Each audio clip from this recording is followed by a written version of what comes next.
Nah, video kali ini kita akan melanjutkan pembahasan kita yang sebelumnya, yaitu terkait tentang ekonomi kreatif. Seperti yang kita bahas pada video sebelumnya kan, ekonomi kreatif itu adalah hubungan antara dua konsep, yaitu konsep ekonomi dan kreativitas ya, seperti pada gambar ini. Kemudian, kedua konsep ini sebenarnya memiliki sifat yang berbeda ya antara creativity dan ekonomi. Namun kalau kita hubungkan, dapat dilihat terbentuknya sifat baru. Sifat baru itu adalah pembentukan nilai-nilai baru dan kekayaan baru. Nah, kita coba bahas satu persatu konsep kreativitas dan konsep ekonomi ini sehingga bisa menghasilkan creative economy. Nah, konsep kreativitas menurut Hawkins merupakan kemampuan untuk menghasilkan sesuatu yang baru. Kebaruan yang dihasilkan dapat berupa menghasilkan sesuatu yang sebelumnya belum pernah ada, ya, something from nothing, atau memberikan karakter maupun fungsi kepada sesuatu. Jadi bisa dilihat ada karakter baru pada produk lama, begitu ya. Nah, menurut UNCTAD, creativity merupakan proses menghasilkan ide, menghubungkannya dan merubahnya menjadi sesuatu yang bernilai. Nah, sesuatu yang dikaitkan dengan kreativitas ini luas.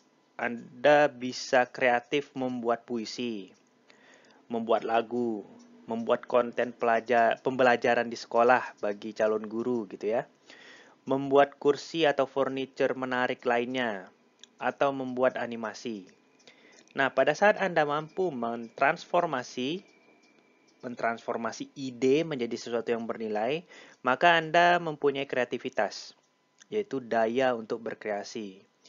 Dan daya tersebut muncul dari pengetahuan, talent, skill, experience ya, hal semacam itu. Nah, tadi kita sudah buka dengan pengertian kreativitas. Nah, kita akan coba ungkap apa-apa saja unsur-unsur dari kreativitas ini. Nah, yang pertama itu orisinalitas. Jadi ide yang dimiliki individu itu unik, sehingga mengarahkan ke penciptaan sesuatu yang baru atau dapat memperbarui konsep produk yang lama atau sesuatu yang sudah eksis sebelumnya ya. Nah, unsur berikutnya adalah imajinasi. Jadi di sini ada proses berpikir tentang ya bagaimana caranya menghasilkan sesuatu yang baru ya dari keadaan yang saat ini begitu ya. Selanjutnya unsur berikutnya adalah inspirasi. Maksudnya gagasan baru tersebut dapat kita visualisasikan ya. Istilahnya dengan memvisualisasikannya gagasan itu bisa kita sampaikan ke orang lain gitu ya. Sehingga orang lain dapat menilai bahwa uh, ide kita itu mampu dilakukan. Sehingga muncul peluang untuk mewujudkannya. Nah, ada pula unsur kecerdikan ya, cerdik. Maksudnya seseorang di sini mempunyai kemampuan untuk berpikir dan bertindak mewujudkan ide. Berikutnya invention. Ya, kalau dalam bahasa Indonesia itu penemuan, tapi bukan penemuan yang tergolong dengan discovery ya. Kalau discovery itu kan penemuan sesuatu yang sudah tertimbun lama. Nah, kalau misalnya di sini yang maksud invention, lekat dengan inventor gitu ya. Jadi penemuan sesuatu yang baru yang sebelumnya belum ada atau merubah yang lama. Kata lainnya bisa saja ini disebut inovasi.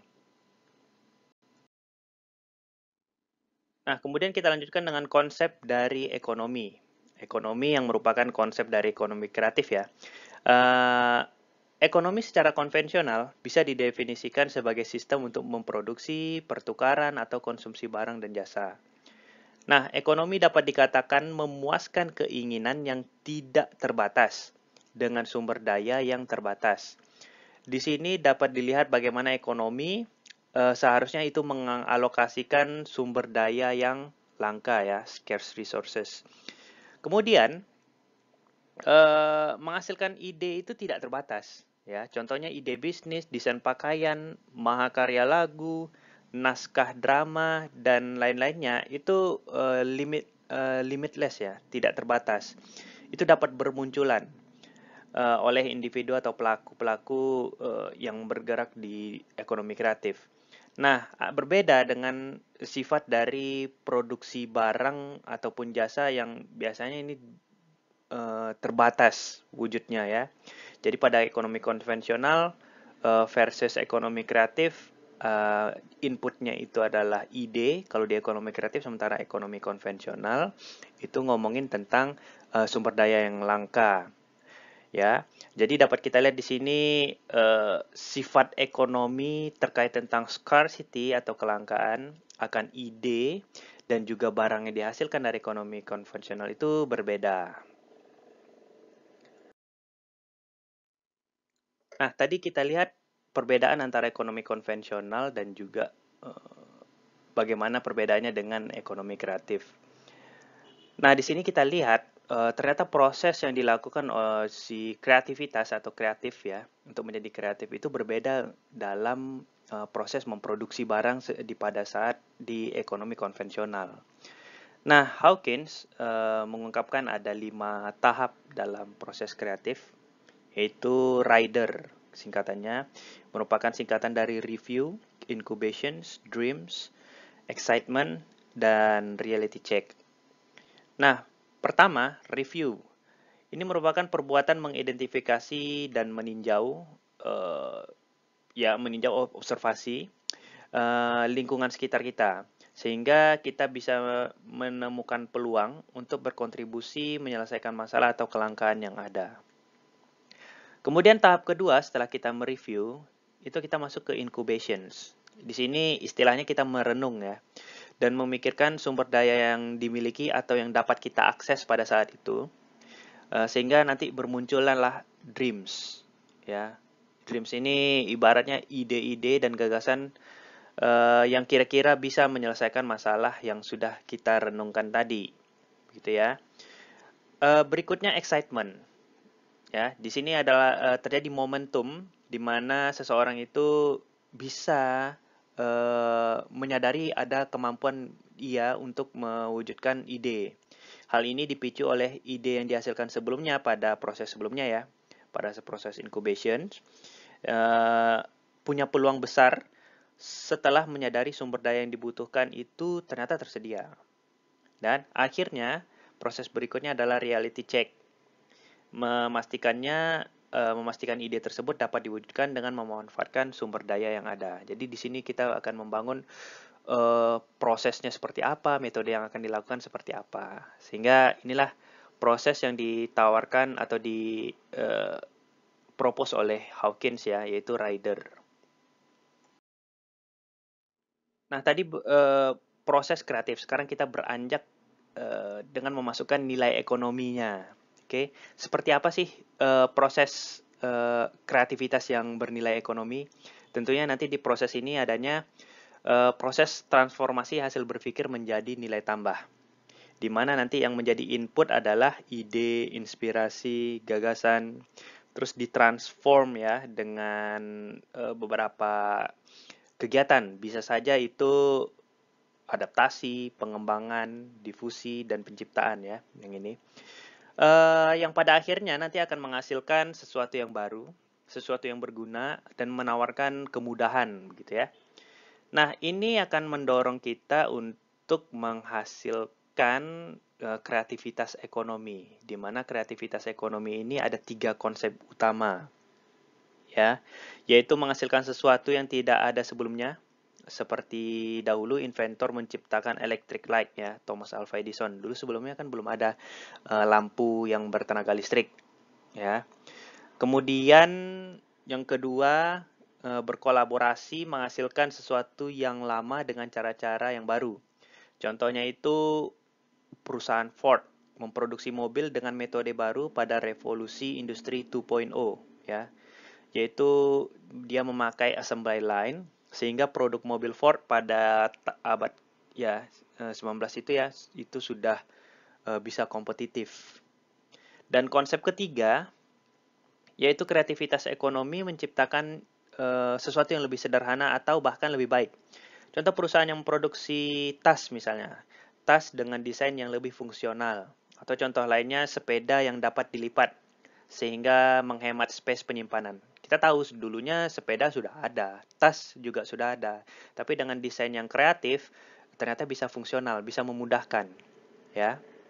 Nah, ketiga konsep ini menawarkan kebaruan dan mempunyai nilai ekonomi. Tampak di sini ide dapat ditransformasikan menjadi sesuatu yang bernilai ekonomi. Sehingga wujud dari nilai ekonomi itu ya muncul demand, muncul permintaan akan desain-desain tas yang fungsional untuk traveling, atau muncul muncul permintaan akan sepeda yang hemat space gitu ya, hemat tempat sehingga tidak makan tempat pada saat parkir. Nah, ini di Creative Economy Report oleh UNCTAD ada 4 jenis kreativitas yang membentuk ekonomi kreatif, yaitu pertama scientific creativity, ya, yang ini. Ini merupakan problem solving berbasis riset yang dilakukan oleh ilmuwan dan akademisi. Berikutnya itu economic creativity, merupakan kreativitas dalam mengelola sumber daya dan kegiatan produksi sehingga perusahaan dapat kompetitif ya. Dapat kompetitif bisa memproduksi lebih efektif. Kalau misalnya dilihat dari waktu bisa secara efisien kalau memanfaatkan sumber dayanya. Kemudian ada lagi cultural creativity. Di sini mana kreatif individu itu berdasarkan experience dan juga budaya yang membentuk modal insani dirinya.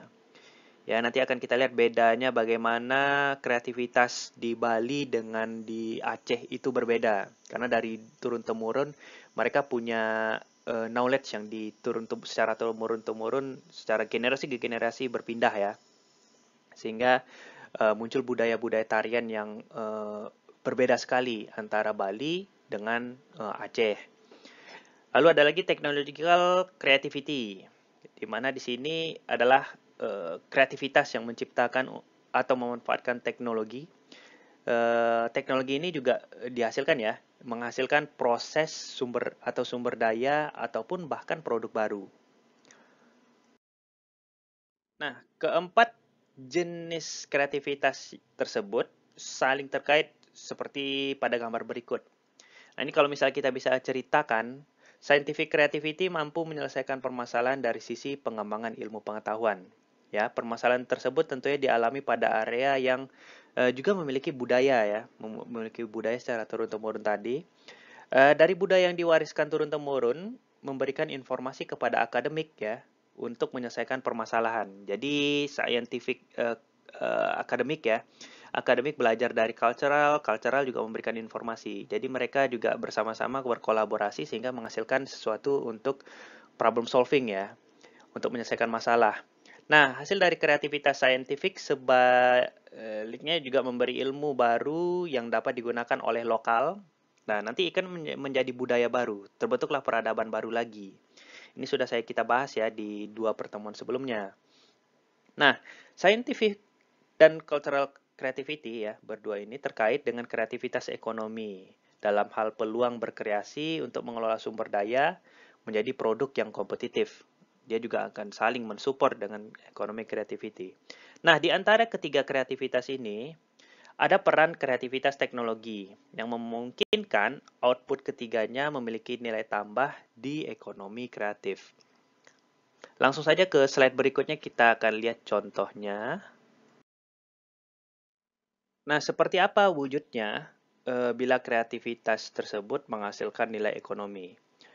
Hal ini dapat dilihat dari produk kreatif yang dihasilkan, yaitu dapat berupa produk, proses, bisnis, desain, hingga brand ya. Sebagai contoh, ini kan mainan mobil-mobilan ya yang terkenal dengan brand Hot Wheels ya yang dijual di sekitaran lingkungan kita. Mainan sederhana ini diecast atau DC yang tidak begitu menarik daripada kalau kita bandingkan ya dengan mobil-mobilan remote control. Perusahaan ini memproduksi mainan ini konsisten skalanya dan muncul dalam berbagai versi mobil. Terkesan mobil-mobilan ini membosankan ya untuk dimainkan karena hanya bisa dimainkan didorong ya atau bahkan hanya untuk jadi pajangan. Tidak bisa bergerak sendiri, tidak ada bunyi yang aneh-aneh di mainannya ya. Jadi apa kreativitas yang dilakukan oleh mereka sehingga masih tetap eksis? Coba kita perhatikan bagaimana Hot Wheels menawarkan pengalaman bermain yang khas, di mana kita dapat memanfaatkan trek mobil yang juga diproduksi oleh perusahaan ini, Ini mengajak pelanggan berkreasi membangun pengalaman bermain, ya, stun atau apa segala macam di sini ya, di produk yang track ini. Kemudian, mainan ini juga menawarkan pengalaman lainnya dalam mendisplay mainan di rumah ya, sehingga menarik dipandang bagi kolektor mobil mainan. Nah, dari contoh perpaduan kreativitas saintifik ya, saintifik jadi ada istilah saintifik bagaimana mereka bisa bikin semacam ini ya, mainan semacam ini, sehingga terus ada lagi survei sosial juga mengetahui kalau di culture anak laki-laki itu suka main mobil-mobilan, lalu tidak ketinggalan zaman gitu ya. Itu ada culturalnya juga, terus membuat desain-desain semacam ini selain sudah di kreativitas saintifik, dia juga dalam mewujudkan technological advance ya. Teknologi yang membuat produk-produk semacam ini, dan juga punya kreativitas ekonomi. Kenapa? Karena sampai sekarang mobil-mobilan ini juga dikenal dengan dan meninggikan ya nama perusahaan tersebut, yaitu brand Hot Wheels. Ini merupakan, kalau sudah jadi brand ini kan aset intelektual. Jadi sebagai brand mainan yang tidak lekang oleh waktu. Jadi di sini kelihatan perpaduan antara kreativitas saintifik, technological, cultural, dan ekonomi.